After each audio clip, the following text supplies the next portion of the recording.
लेंगे लेंगे भौजी लेंगे लेंगे चाहे हमके दिखावा तारू लेंगे लेंगे लेंगे भौजी लेंगे लेंगे। बाबू तनी नाग धुन बजाओ, अफ्रीकन स्टाइल में नाचे के बा।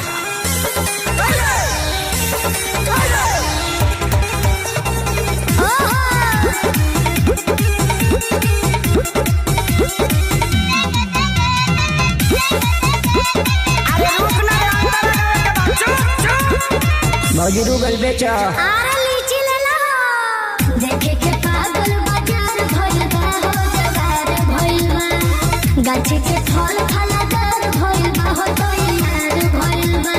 हर ले लो हो पैसा ना बारे आज दिए दाम उधारे कहे बेमार दुलारे हे भौजी होई फल रसदारे। अच्छा तू बता कूदे जैसे देंगे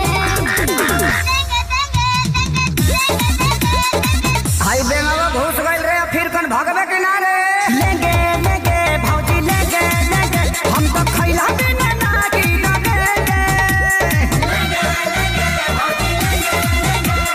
लेंगे लेंगे भौजी ले लेंगे। खाली चिले कर बस अकेले कर बस रे।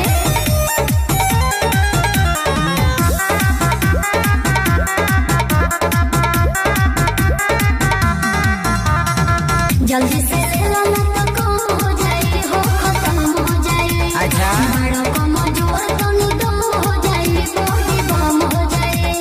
खेसारी खानी अखिलेश खेसारी विकास बार खड़ा ले खाती दोबारा हे भौजी होई मालदा हर सहारा।